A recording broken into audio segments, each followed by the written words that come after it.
So there was a question about the project, and the question was, what do we do about the prices of the cameras? Because in the site there is no price associated to them. And basically, you just decide on the price. So in your XML database, you should enrich each camera with a price tag. Okay? Data that we fetch. Which is a mail or As a web service. is a mail? We have a question over here, Paula.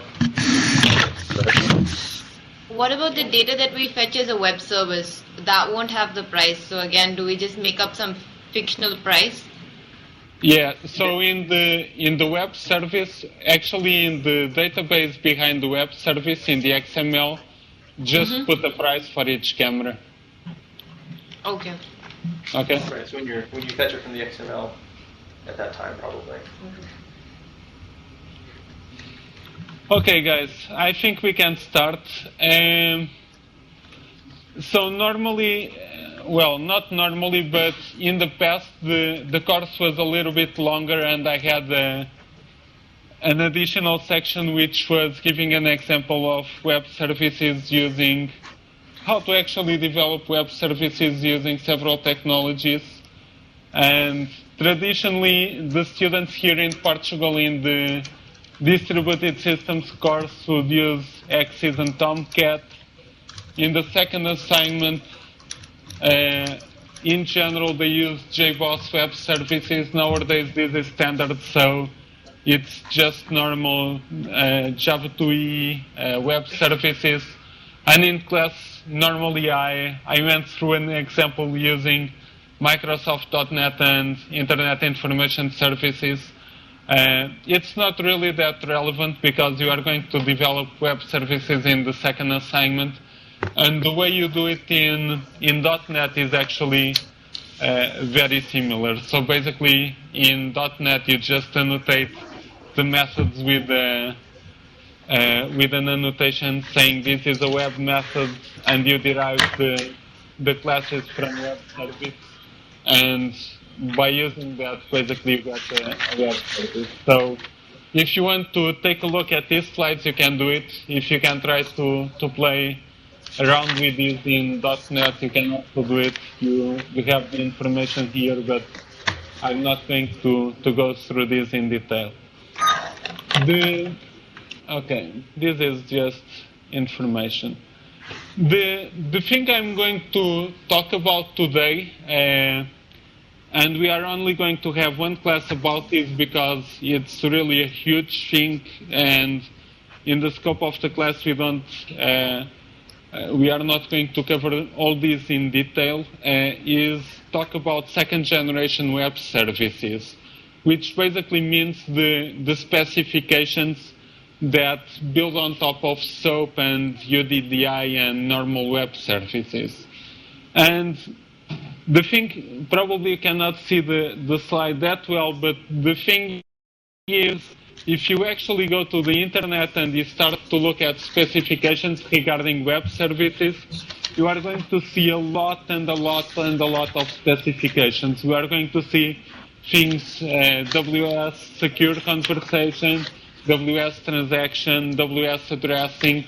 It's a huge amount of specifications. We are not going to cover all this in detail. We are just going to cover some of these specifications which form the core of the second generation web services. And let me just close the door. And the idea behind this is that if you look at the things that we have discussed so far, basically we've talked just about things like HTTP, XML, WSDL, and UDDI. And these are the core technologies that allow you to exchange data between two endpoints and allows you to discover services and their interfaces at different endpoints. But if you think about this in terms of level of abstraction is just a little bit higher than using sockets or any kind of protocol. If you are actually deploying an enterprise kind of system, you need a lot more in general in place in terms of middleware. In particular, in general, if you look at enterprise middleware, you need things like facilities that allow you to name endpoints and route messages across endpoints, because you may not have just one-to-one interaction, but actually routing of messages.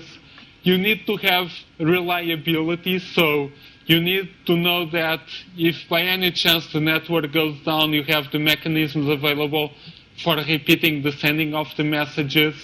You need to have ways to ensure authentication and authorization and have ways of encrypting messages and so on. So you need to have facilities for providing security. In general, in enterprise systems, it's really important to have transactions, so to have the guarantees that either one thing completes and executes fully, or if it fails by some reason, everything is rolled back to a stable point. So the notion of transaction. And in enterprise systems in general, you do need to have transactions. You need to have support for asynchronous messaging. As I told you, although having a synchronous call is good in many kind of systems, actually in enterprise systems and especially systems that can have business processes executing for several days, it's not really possible to keep a connection open for several days and hope that everything will be okay. So you need to have ways for the person that you call or the service that you call to call you back at a later time. And again, if you are using enterprise systems and deploying enterprise systems, you need to have policies associated with the systems. The users can only use the system in a certain way. If you want to connect to a particular system, you may need to have some particular requirements that you need to fulfill. For instance, if I'm talking with a bank may require that the system that is calling him has transactional support so that we can roll back things if things go wrong. So you need to have facilities for metadata and policies. And another thing that you need to have in place is support for binary data. And as I told you, XML documents are fine if you are exchanging pieces of textual data.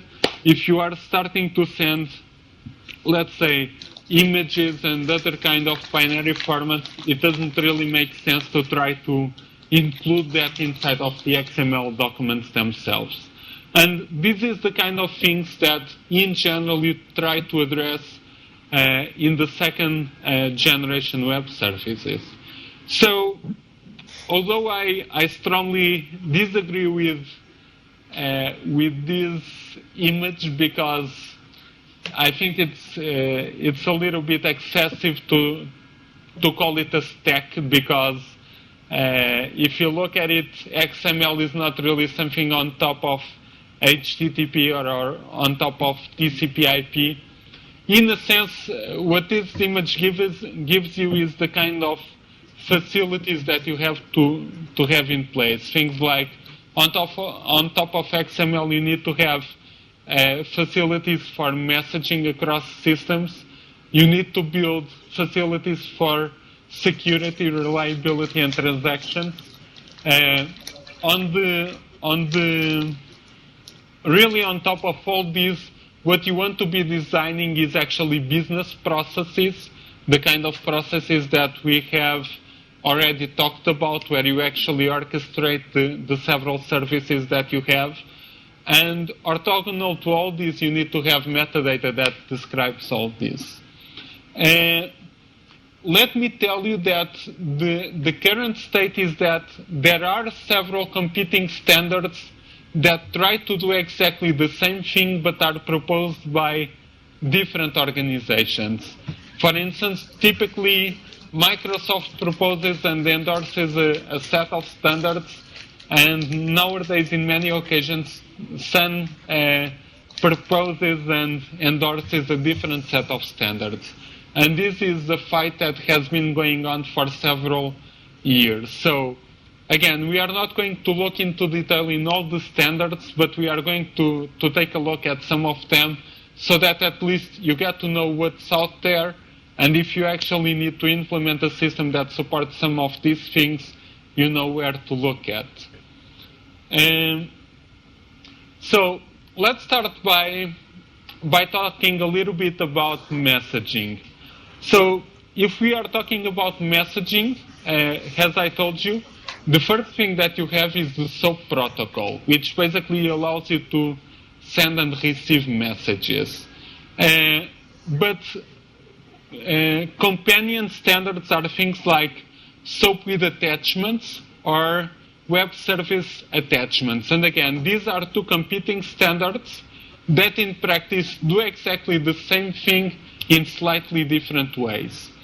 You have URIs, which allows you to do simple addressing, but you also have a more compelling standard that allows you to do more elaborate things called WS addressing. So let's go a little bit into detail regarding this. So I lost my presentation. So imagine that you have two different systems and you actually want to send a message between these two different systems. So imagine that you want to send that nice picture from computer A to computer B, okay? And imagine that you are using SOAP as the protocol for sending messages. Of course, you are not going to get the binary data, the bits and bytes, and put them inside the XML document. That would be a nonsense. And imagine that actually you want to do something a little bit more complicated. So imagine that computer B is actually inside a firewall of an organization, and you actually want to send that image somehow to that computer B. And in a sense, you don't have the IP of that computer because it's a private IP, but you need to address it in some way, which means that you are actually creating some kind of an overlay network on top of the basic facilities that you have. The standards that you currently have to do this are called, as I told you, WS attachments and SOAP with attachments for sending binary data, and WS addressing that allows you to actually name endpoints independently of the physical place where those endpoints are. So, what's the main difference between SOAP with attachments and WS attachments?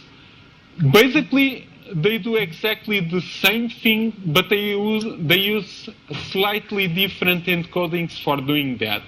So you know that for the internet, when you are actually sending email, which has attachments, the protocol being used is something called MIME, Multipurpose Internet Mail Extensions. Okay? So what SOAP with attachments does is exactly, it's as simple as use the MIME protocol to actually exchange the data. So again, you basically have several parts, and you can have a part which is the SOAP envelope, and you can have a part which is the attachment. WS attachments does exactly the same thing, but uses a different standard, which is a little bit more lightweight, let's say. And this protocol it's also a standard protocol called Direct Internet Message Encapsulation, something called DIME.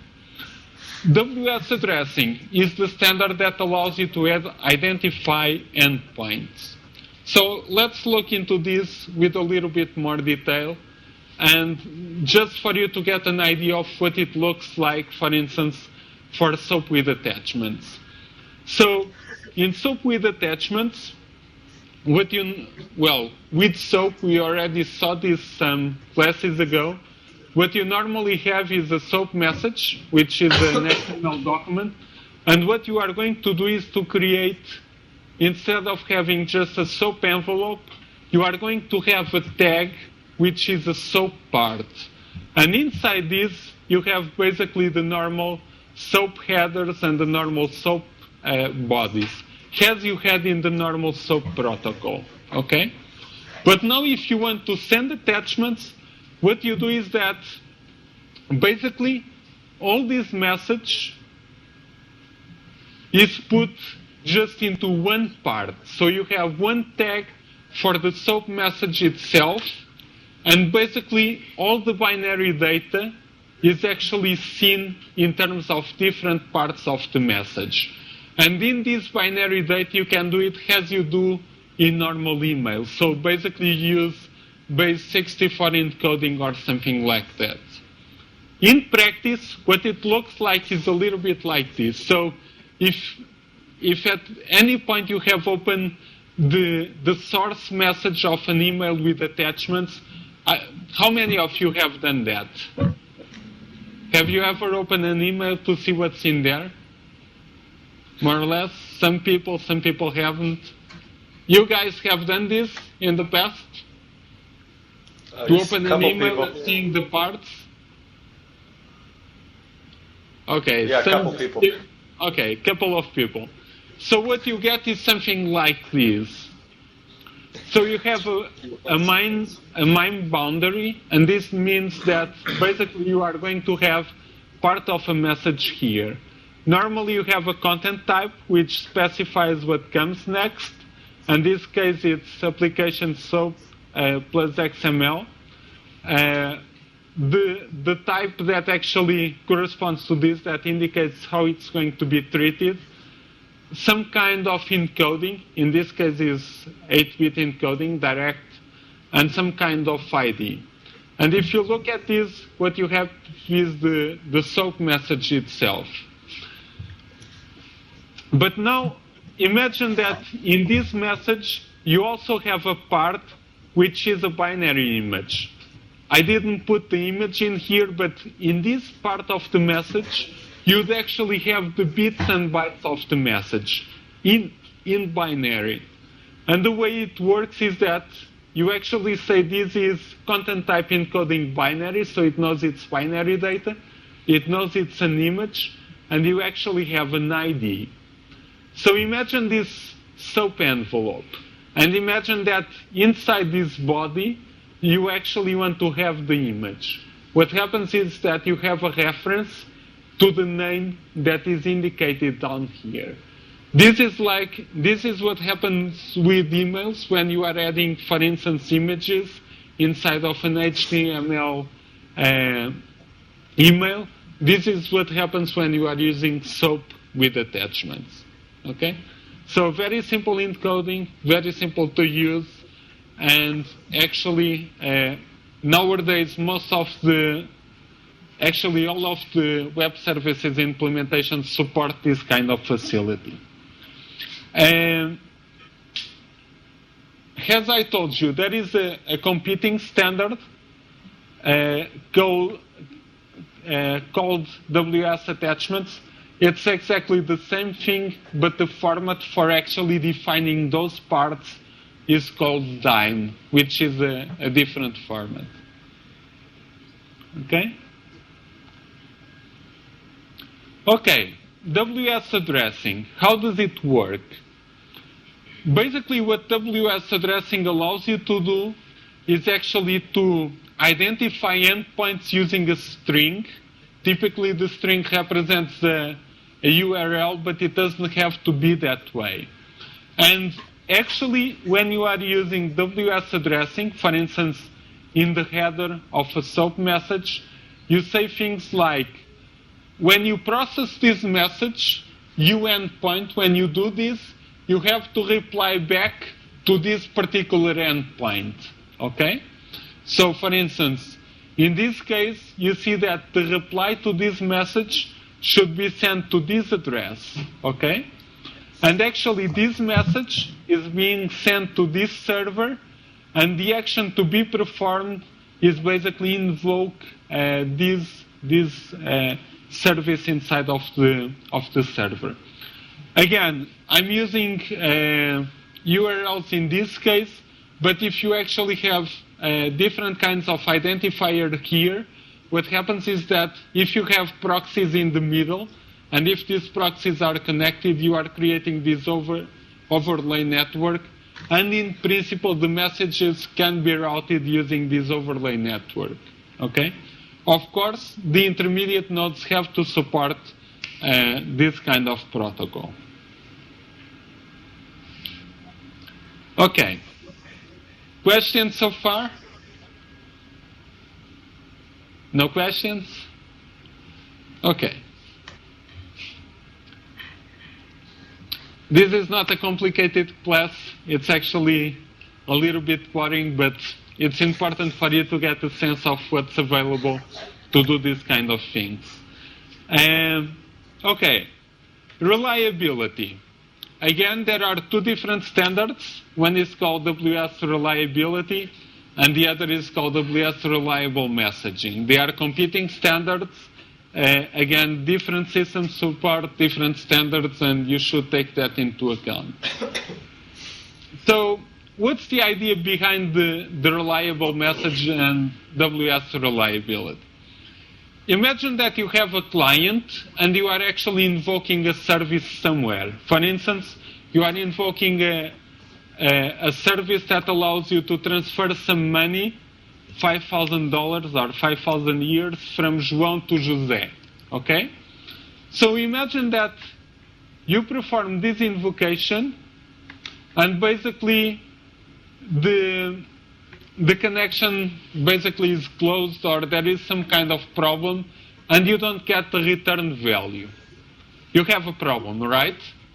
If you are the client, what do you do in this case? Should you invoke the service again? Well, if you do, that's a problem, right? Because if the money was actually transferred, you are transferring it twice. If you don't invoke it, basically you don't know if it was actually transferred or not. And if you try to implement all the support needed to do this to do this manually, it's really a lot of work, and it can be very, very easy to make a big mess about it, because it's really easy to forget corner cases and to lose messages or to perform several invocations. And this is what exactly these standards try to address. And what they allow you to do is to actually specify a semantics for the invocations that you are doing. And I don't know how many of you actually took the distributed systems course, but you know that the most basic level of the reliability that you can include in a system is actually to support some kind of semantics for message invocation for method invocation that tells you what are the kind of guarantees that you have. And the standard semantics are at most once, which means that if you invoke a service, basically the service is executed at most one time. In general, this can mean it was executed 0 times or 1 time. The second kind of semantic that you can have is at least once. When you specify an at least once semantic, what this means is that if you don't have an acknowledgement back, basically you keep on trying to invoke the service on the other side. And basically it tries to invoke the service until at least you get an acknowledge back, right? Of course, the problem is that if the semantic is at least once, you can be invoking several times, and the service can be invoked several times. The third semantic that you have is exactly once. Exactly once means that when you invoke it, you are ensured that the system and the service was executed exactly 1 time. In terms of implementation, this is actually quite complicated to do, because basically you have to guarantee that if the client crashes, basically the client is able to recover and to continue to try to execute if that happens. And these are the 3 main semantics. Another thing that is supported in this semantics is in-order execution. And what this means is, imagine that you perform one invocation, two invocations, and three invocations to a service. Now imagine that the first one is well succeeded, the second one fails, but you have already started to do the third invocation. And you'd have a recovery protocol to make sure that the second would go through. If you do it naively, what's going to happen is that the invocations can get out of order because the second one failed and it has to be retried, but the third one didn't have any problem, so it was executed. So if you have a requirement where the order of the invocations is important, you need to specify that the invocations are done in order, which means that the third one will only go through when the second one actually succeeded. Okay? In terms of implementation, the way it works, again, you need to have these state machines on the client and the server, but in terms of messages being exchanged, everything is done using the headers of the SOAP protocol. And I told you in the past that all these protocols are built on the top of the headers of SOAP. And if you think about, for instance, if you want to have at most one semantic, how do you implement this at a low level? In fact, it's in general quite easy. Basically, you keep trying to invoking until you get a response back, which means that because if it's an at most one semantic, somehow the server has to filter all the invocations that happen after the first one. And for doing that, you need to have some kind of message identifier, because if I call this machine with a message, basically it has to register that message was used already.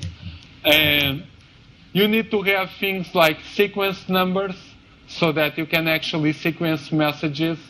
You need to have response information and so on. All these things are included in the SOAP messages. For you to get an idea of who's behind this, basically for WS Reliable Messaging, you have BIE, which is, actually they were just bought by Oracle, which is a little bit strange, but before BIE was supporting the reliable messaging standard, Microsoft and IBM. Behind the WS reliability, you had Sun and Oracle, and actually OASIS, which is the standardization body. Biggest difference... You have Oracle on both sides. Yeah. So, yeah, now BA is part of Oracle, so I don't know how this... Sun is soon to be part of Oracle, too. That's true, so probably reliable messaging will go through. Again, I don't know how this equation is being played right now, but this was the situation at least last year. Biggest difference, in terms of semantics, they don't have a lot of difference in terms of functionality. The biggest difference is that in the case of reliable messaging, basically it's built on top of other standards. So reliable messaging actually uses WS security and WS addressing. And if you look at WS reliability, it's basically a closed kind of standard. So it's a full package that doesn't depend on any other standard or any other package. But in terms of functionality, you can do mostly the same things with the two packages. For you to have an idea on how it works, again, we are not going to look into this into detail, but for you to understand the kind of protocol involved, if you have two endpoints, for instance, in this example, imagine that you want to communicate from here to here. Basically, the protocol does something like this. There's a message that can be sent, which is create message. And basically, the the second endpoint responds with an identifier that is going to identify this conversation. So what happens is that you have a conversation, you have a long interaction between the two endpoints. And the reason you need to have these identifiers is that the HTTP protocol and actually the SOAP protocol are stateless, which means that you do an invocation and there isn't really this notion of a session. Everything starts and stops, which means that you actually need to pass some kind of information around to implement the protocol. So imagine with the first message, it sends the identifier and the message number. Imagine that it sends a second message, but this one gets lost. And then it sends a third message, and there's actually a header that says this is the last message in the conversation. What happens is that the second endpoint basically sends an acknowledge back saying, I acknowledge message 1 and 3. Okay? And this guy, because he knows that 1 and 3 got through, knows that the second one didn't get through. Because, again, these are sent in order in this case. So what it does is that, okay, I'm sending message number 2, and I require an explicit acknowledge for this message. And in this case, this guy would respond, I've received the message and I'm acknowledging the whole sequence. And in the end, it terminates. Again, this is just a very simple example. In general, you don't do this at the low level. This is not your responsibility. What you do in general is to specify the kind of semantics that you want and basically start and end the conversations, and the middleware should take care of this for you. Okay?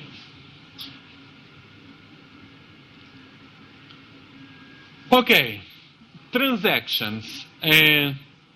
How many of you know what's a transaction? No one knows what's a transaction? Half of you, didn't you have databases? Okay, so in a transaction, first of all, you can have a lot of types of transactions. The ones that normally people learn about are called ACID transactions. And ACID means, who can tell me what ACID means? Atomic? More. Isolated. What? Isolated AI, but... Yeah, but... So atomic, consistent, isolated, and durable. So atomic means that if you have a set of operations, either the complete set of operations executes, or if a problem occurs, basically nothing executed. So it's either everything or nothing. Consistent, it's not really something that the middleware can implement or your database can implement. Consistent means that you are not doing something that violates the semantics of the world, let's say. Let me give you an example. If I transfer $1,000 from one student to another student, the sum of all money in all accounts has to be constant, because I'm not creating money from nowhere and I'm not losing money anywhere, right? So there are a set of invariants which correspond to my business that cannot be violated. Imagine that when I was implementing this method, this piece of code, I did a mistake and I had a rounding problem, or imagine that I was taking 10 cents out to some place hidden. Basically, I would be violating the consistency of the system. Why? Because of the sum of money entering the system and leaving the system would not be a constant. Okay? And this is the kind of things that require the collaboration of the guy that is implementing the system. It's not something that is possible to implement just by having middleware. Isolated means that during a transaction, the operations going on inside of the transaction are not visible to the outside. So imagine that I'm transferring money between two bank accounts. Basically, either the money is in one account or it's in the other account. It's always present, and I don't see the intermediate steps going through. Tell me something. Are all the transactions isolated? Can you give me an example of transactions that are not isolated? Dirty read? What?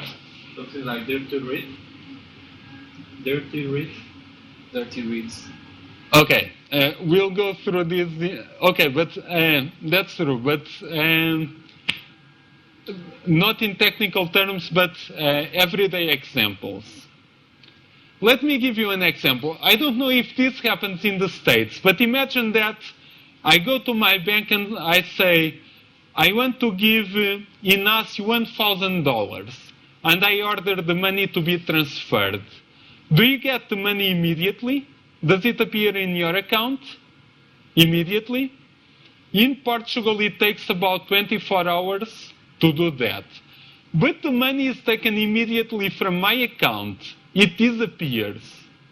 So this is not an isolated transaction, because if the transaction was isolated, the money would immediately be transferred from my account to his account. But in this case, the money disappears somewhere during one day, so the sum of all money is not constant, and I can see that the money is not in my account, and I can see that the money is not in his account, so the money is somewhere in the limbo, and after one day, the money appears on his side. So this is not an isolated transaction, right? Because imagine that during this time, someone deleted my account and someone would delete his account, right? The results were visible and had consequences, okay? So this is the isolation part. And durable, what's durable? Durable means that we are going to go into this in detail later on, but durable means that the thing cannot go back in time. So once it happens, it's stored somewhere in stable storage. So somehow the changes are permanent and visible, okay? And there's a concept associated to this called stable storage, but that's something we'll talk about later on. So in terms of web services, again, there are standards for implementing these kind of things. Anyway, are there any questions regarding this? We are going to look into distributed transactions and all the details about this later on, but I just want you to get the idea of what a transaction is and its importance. So there are 3 standards that are used in web services for doing this. It's called WS Atomic Transaction, WS Business Activity, and a standard called WS Coordination. So going back to the example, imagine that I have a person, and this person wants to transfer 5,000 euros from CGD, which is a bank in Portugal, to MG, which is another bank in Portugal. And basically this person tells his or her bank, transfer me this money. And this actually goes to an application server that is actually quite similar to something like JBoss. It may not be JBoss, but there is an application server responsible for doing this, which has the business logic behind it. And somehow, this application server actually talks to a database server in the back end, right? And basically, this application server has to tell the back end, listen, take 5,000 euros from this bank account. So imagine a database record which has 10,000 euros. That database record has to go to 5,000 euros. And this application server somehow needs to talk to a different application server and say, deposit 5,000 in that one. And this application server actually has to talk with the database server on the back end saying, okay, you need to increase by 5,000 this particular record. Okay? If you think about, these are the things that must happen on the background when you are transferring money. So imagine that this guy crashes. Imagine that this guy crashes after he told the first database server to take out the money, but actually before telling the second application server to put the money there. You got a problem, right? And that's exactly what the WS transaction standards try to address. WS coordination and WS transaction. So, what standards are these? When you need to solve this kind of issues, basically you have to implement a protocol called the two-phase commit protocol. Okay, this came from Jim Gray, which was this great person in the database world and in the reliability world. Unfortunately, he's gone. He disappeared last year, if I'm not mistaken. But basically, you need to have this protocol called a two-phase commit protocol. We are going to look into this into detail. In a few slides, I'm going to show you a possible state machine for this. It's not important to understand it right now, and I'm not going to discuss it in detail. Be a little bit careful because you've learned about transactions probably in your databases course. For those of you who got databases, the kind of transactions that you learn about in general are transactions for a single server. A two-phase commit protocol is actually how to incorporate transactions from several servers at the same time. The first protocol that you need to use to do this, it's called WS coordination. And what this protocol allows you to do is to actually exchange context information, things like identifiers and messages, across a set of machines which are participating in some kind of common activity. WS coordination can be used for many different purposes, so it's not specific of transactions. It can be used to coordinate any kind of distributed activities among machines. One of the interesting things is that it supports asynchronous interactions and it supports execution over long periods of time, which means that the things don't have to complete like in the next 5 minutes.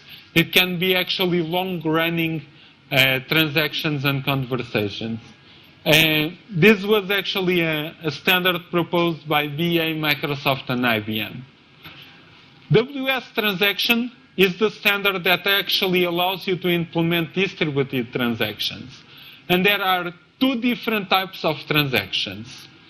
WS atomic transaction is basically what you've learned from databases.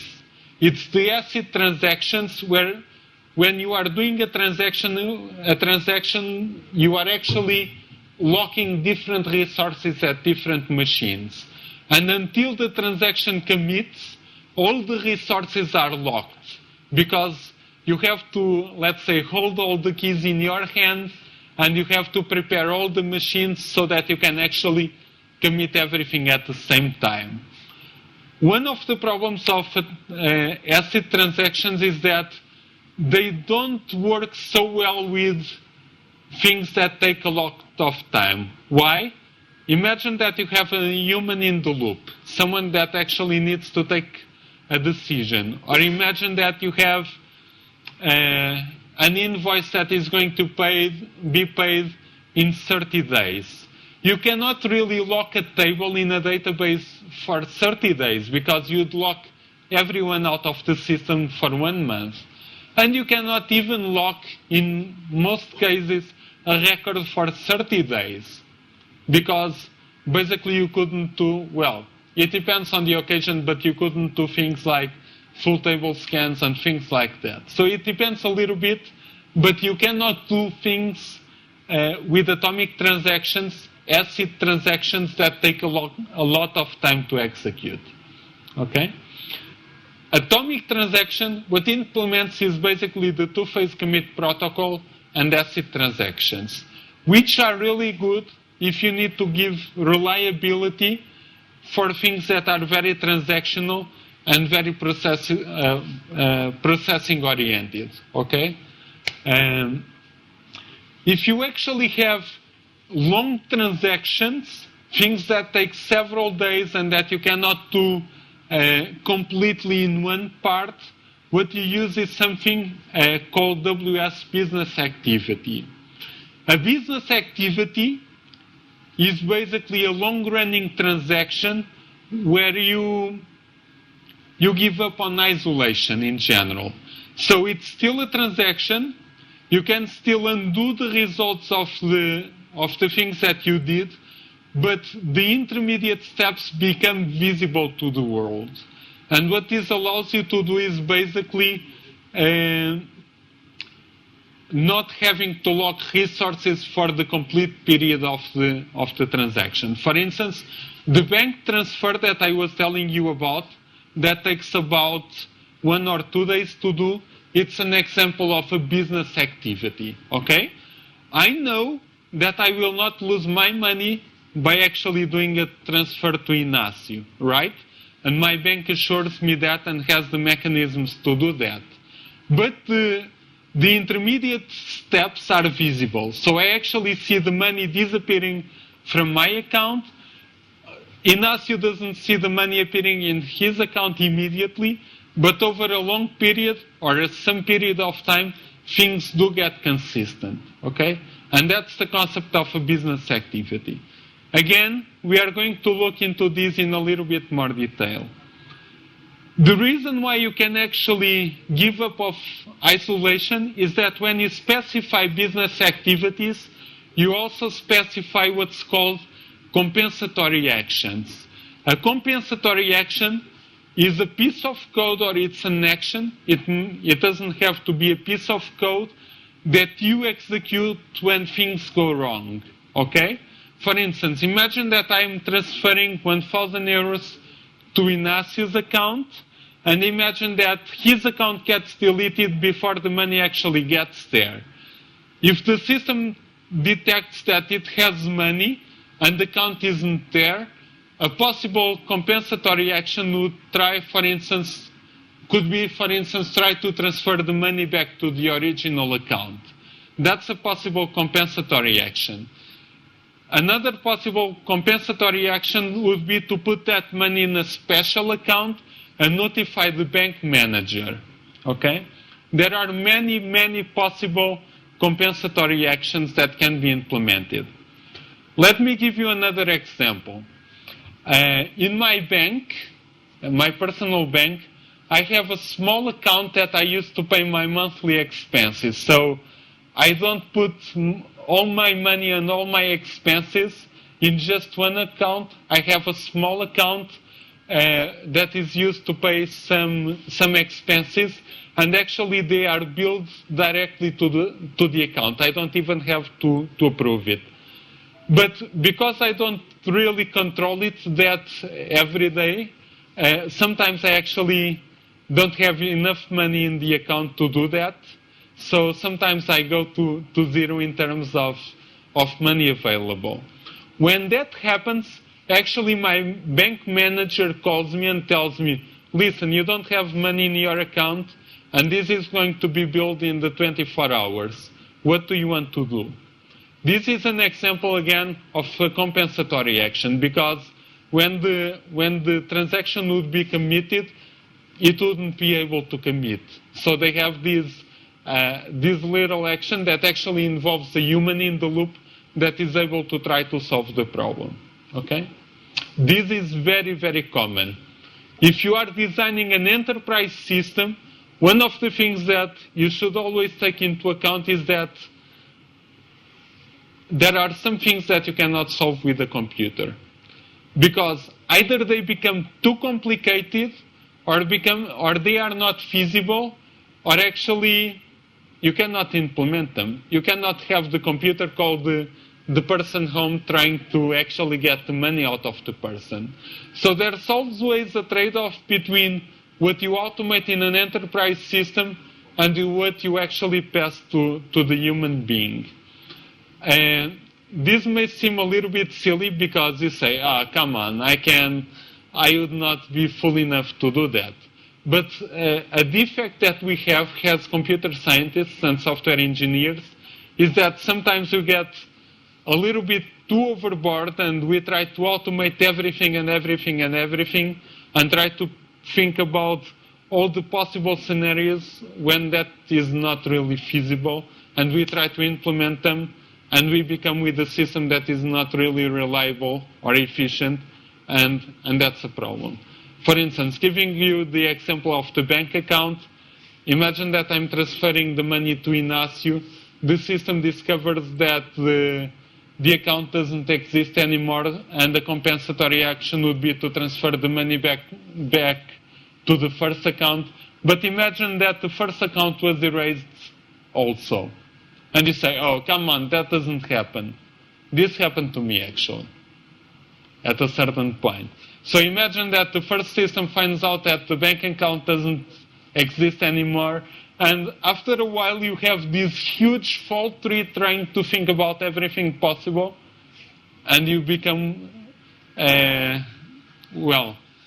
you have to deal with this huge mess. So please take into concern the things that you can and cannot do or should not do. Okay, so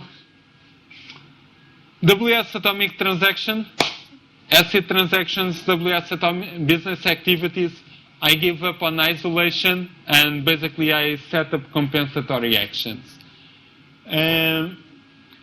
WS coordination, I'm not going to talk a lot about this. One important thing to keep in mind is that there are two different models on how you can use WS coordination. You can have what's called central coordination, which means that you have a central coordinator to which all the services talk, and you can have distributed coordination, which means that you can have different coordinators and they can exchange information among them. Okay, how does it look? This is completely generic. As I told you, it really depends on the kind of protocol that you are implementing at the low level.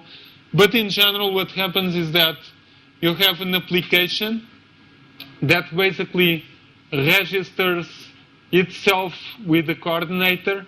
The coordinator accepts the registration, and after that they exchange protocol messages which are specified at the low level.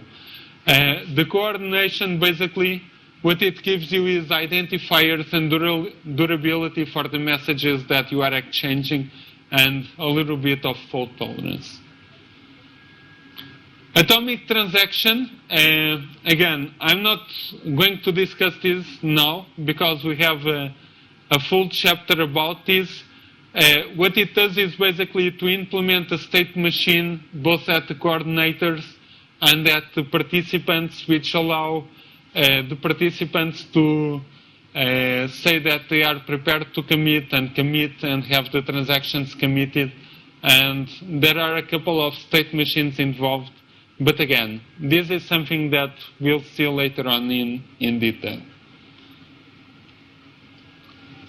Okay, questions. This is a very short overview about all the second generation web services. Questions so far? No questions? Okay. Okay, security. There are a lot of standards for security. We have WS Security, WS Trust, Secure Conversation, Security Policy, and Federation.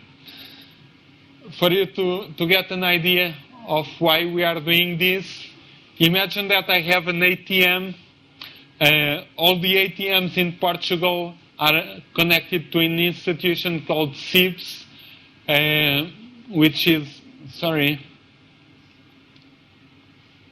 So this is an institution that manages all the ATMs in Portugal.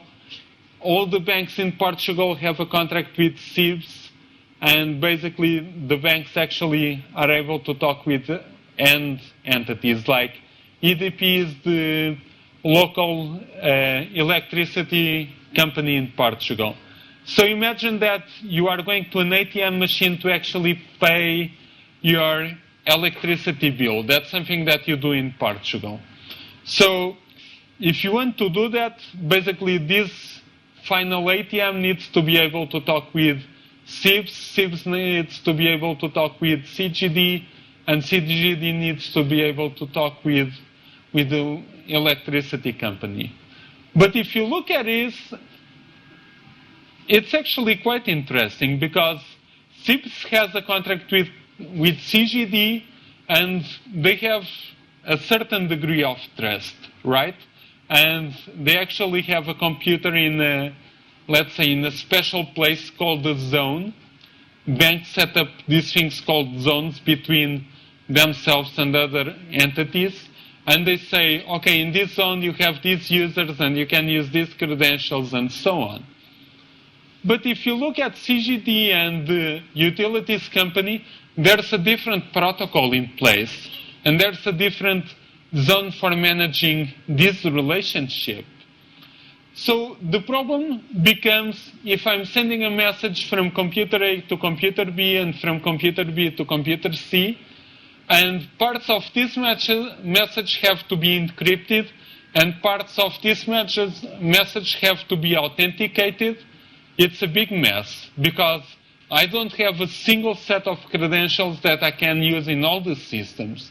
So the problem becomes, how do I do this? How am I able to encrypt part of a message, for instance in SOAP, so that only certain entities are able to read it? Shall I encrypt the whole thing, the whole envelope? But if I encrypt the whole envelope, I need to basically give the certificate or the password to a lot of entities, and I don't want to do this. Should I just have HTTPS, so encrypt the channel and not really the message? But then I'm vulnerable to insider attacks inside of the organizations. Okay? And how can I ensure that these messages are actually authentic? How can I be sure that this message actually originated in this ATM machine and was not really injected in the system by a hacker? Somehow I need to have ways of guaranteeing non-repudiation, things like digital signatures. And these standards, WS Security, Secure Conversation, Trust and Federation, that's the kind of issues that they address.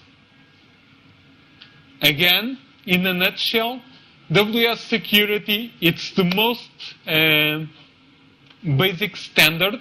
It's where everything is built upon. And the way it works is that it allows for things like message integrity using these digital signatures with a standard called XML-SIG. What this allows you is basically to put a digital signature, something that cannot be corrupted regarding certain parts of an XML document. It has support for message confidentiality, which is using a standard called XML encryption, which again allows you to encrypt part of the messages. And it also supports something called propagation of security tokens. What's a security token? A security token is a little bit like a key for a lock. So imagine the following. Imagine that you have 100 bits, or you have 200 bits, right? The total number of possibilities that you have is 2 to the power of 100 or 2 to the power of 200. Now imagine that you are only using 2 or 3 or 4 different numbers inside of this space. The probability of you finding out the exact numbers it's really, really low. So some of the policies that can be implemented is by using tokens. So if I give you a token, which is a number in a sparse space, you can use that token to actually access parts of the system. So this standard allows you to do these kind of things, like specifying tokens to be used in different parts of a system, and it also allows you to propagate securely pieces of information among systems. Okay? The second standard, it's called WS Secure Conversation, and WS Secure Conversation, what it allows you to do is basically to exchange several SOAP messages in a secure way. So if you know the SSL protocol or the HTTPS protocol, this is a little bit like the same thing but at the SOAP level. So it allows you to negotiate session keys for using encryption. It allows you to negotiate identifiers, timeouts, and so on. WS Trust, what it allows you to do is to specify different trust relationships among systems. One very common thing that people studying computer science do wrong is trust management, because the naive way of doing it is saying, if this guy trusts this, and this guy trusts this one trusts this one. Is that really true? Do you think it's true? If person A trusts person B and person B trusts person C, does person A trust person C? Not really. Let me give you a very, let's say, blunt example of this. Ignacio here is my best friend in the world. I trust him with my life. Okay? I trust him so much that I don't have a problem in giving him a blank check to my bank account because I trust him. Okay? He's my best buddy. Now imagine that Miguel sitting next to Ignacio is actually Ignacio's best friend. Right? And Ignacio trusts him his life and they have been friends forever and so on. I trust Ignacio enough to give him a blank check to my bank account. Do you think I really trust Miguel to give him a blank check to my account? Not really. Because I don't know that guy. I don't know if I can trust him. So what happens is that a trust relationship is actually not a transitive relationship. But many computer engineers actually implement them as if it was a transitive relationship, when it's not a transitive relationship. So what WS Trust allows you to do is basically to specify trust policies and trust domains across a set of machines, what some domains can and cannot do. Okay, WS Federation. WS Federation, what it allows you to do is to say, for this set of machines and services, I only need to authenticate somewhere once, and I can use the credentials in all the machines. So in practice, what it does is, in the backend, it implements a little bit it's something similar to the Kerberos protocol. So what this happens is that there is a server that holds the credentials, and once I authenticate with that server, I get some tokens which I can use to actually access a number of systems. And this allows me to implement what's called single sign-on functionalities, which means that once I've authenticated, I can use these credentials in any number of systems. Okay? Which again, for large-scale organizations, it's useful and it's a basic functionality. Okay, some more standards. Don't you love standards? I hate standards. Well, I love standards, but not so many standards. These guys went a little bit overboard. Okay, metadata. So metadata is pieces of information that describe systems. There are a couple of standards. The ones that you know already is WSDL, which allows you to describe web services. Why is it metadata? Because it's not a service, it's a description of the interface. You have WS policy attachment, policy assertions, and metadata exchange. So, what's all this about? Again, imagine that you have two banks. As you've seen, I love banks. I think they are excellent for examples. So you have CGD and MG, two major banks in Portugal, and this guy wants to deposit 5,000 euros in that bank account. Okay? So what's on MG is actually, on this endpoint, there is actually a web service that allows you to do this. But this guy is only going to send the money there if actually MG supports encryption, because I don't want the information to be visible on the wire, and if the second bank supports transactions. Why? Because if the second bank doesn't support transactions, if the thing crashes in the middle, I don't know what to do. Should I invoke it again? Should I just wait? What can I do? So I need to have a policy.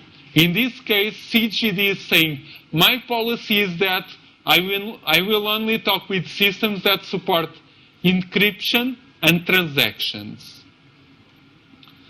And what WS policy allows you to do is to actually say, this endpoint, this system supports transactions, and it can support encryption, let's say. But let's assume transactions. And I support encryption. Okay? So this guy, using the WS policy assertion, can basically get this policy specified on this side, the requirements that it has, and compute if the policy is satisfied by these two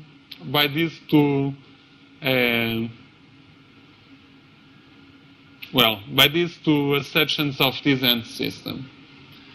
So again, WS policy, it's basically a syntax, it's a language that allows you to describe the policies associated to a web service. Things like service requirements, capabilities, preferences, and so on.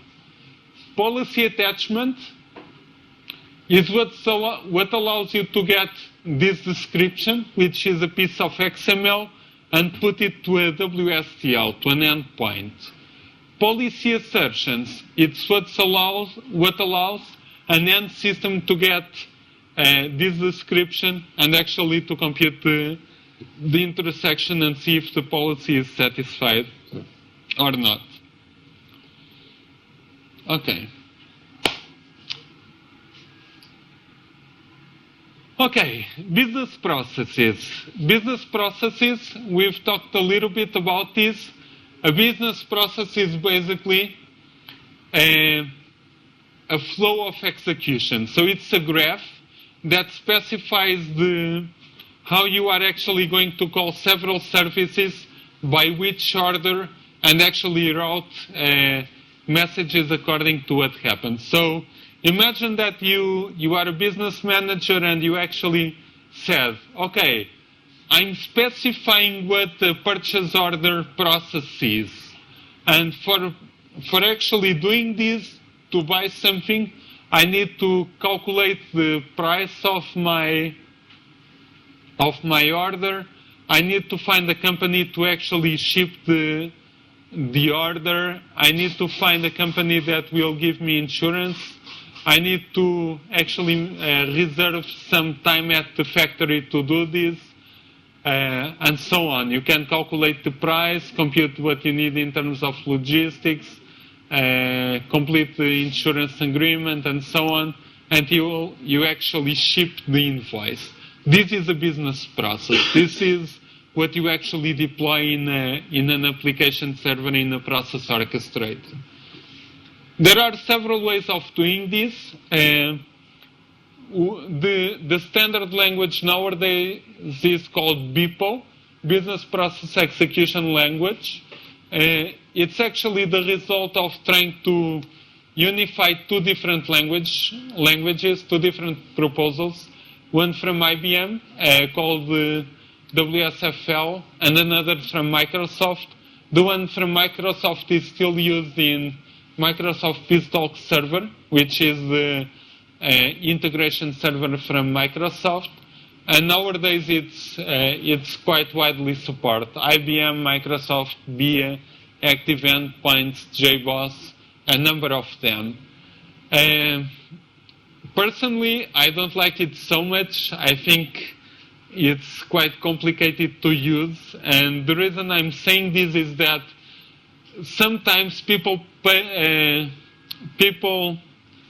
let's say, they paint a rosy picture about what people looks like and that business managers will be able to use it and specify processes and so on. It's not really true. You need to be technical to be able to use this.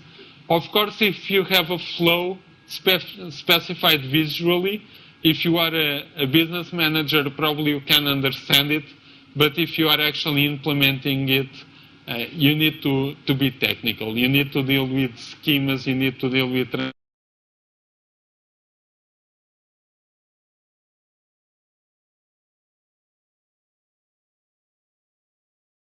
basically when you specify XML file, it can be represented visually in general, and basically it organizes things in what's called partners. Partners are the things that you are talking to.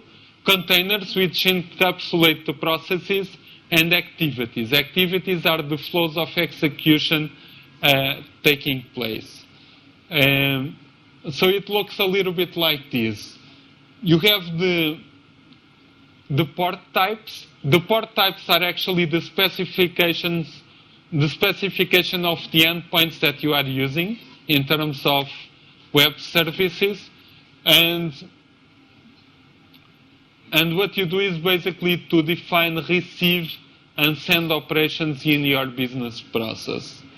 So, for instance, if you are using Eclipse, I don't think you can see it very well, but you do something like this. You start, you say, this is my state machine, this is my flow, this is an activity.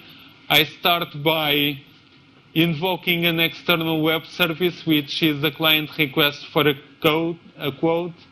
I calculate the tax, then I split these in two parts where I'm calculating the price and checking the inventory in my company. Sorry. If actually both succeed, basically I'm going, to send a code which is calling a web service. If I don't, actually this is a for each, so I'm doing this repeated. I'm doing this repeatedly so that I can do it for all the accounts. In practice, what happens is that you specify these flows.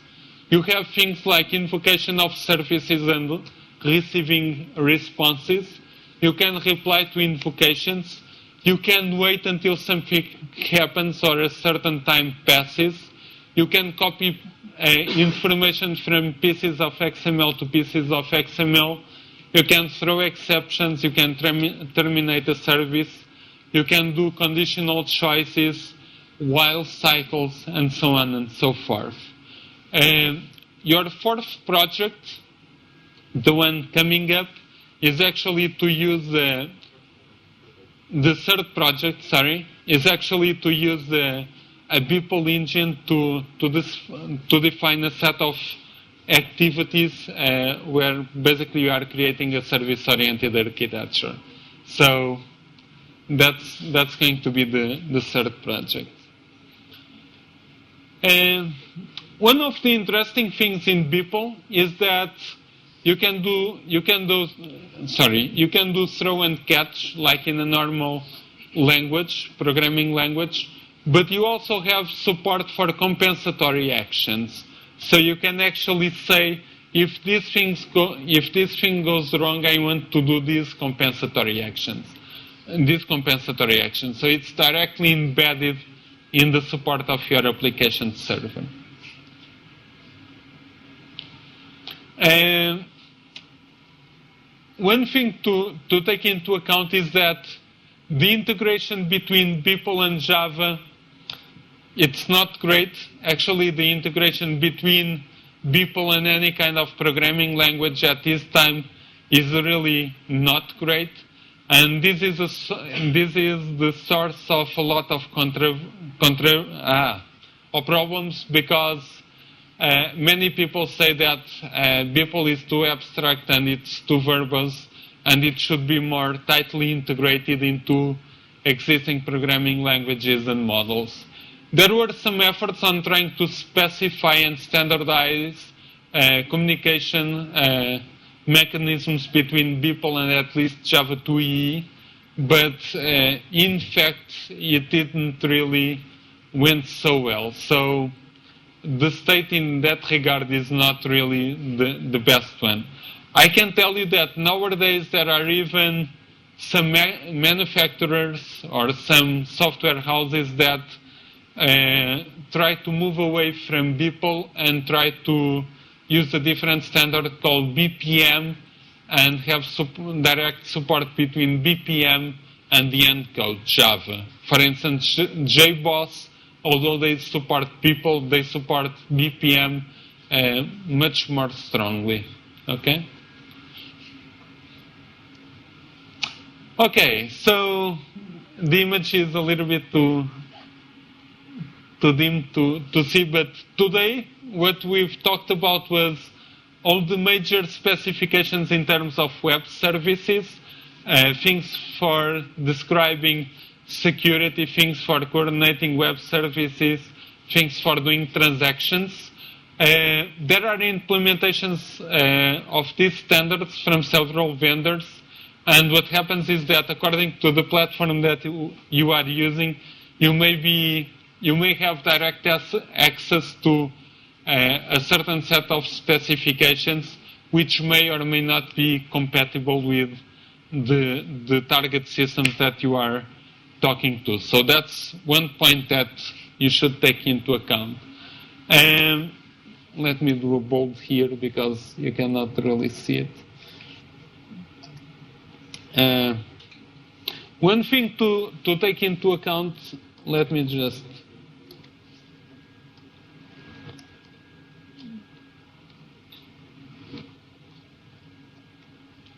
One thing to take into account is that all these protocols and everything that we talked today is implemented as state machines and protocols inside of the middleware, but actually the messages and the specifications are implemented in the SOAP header.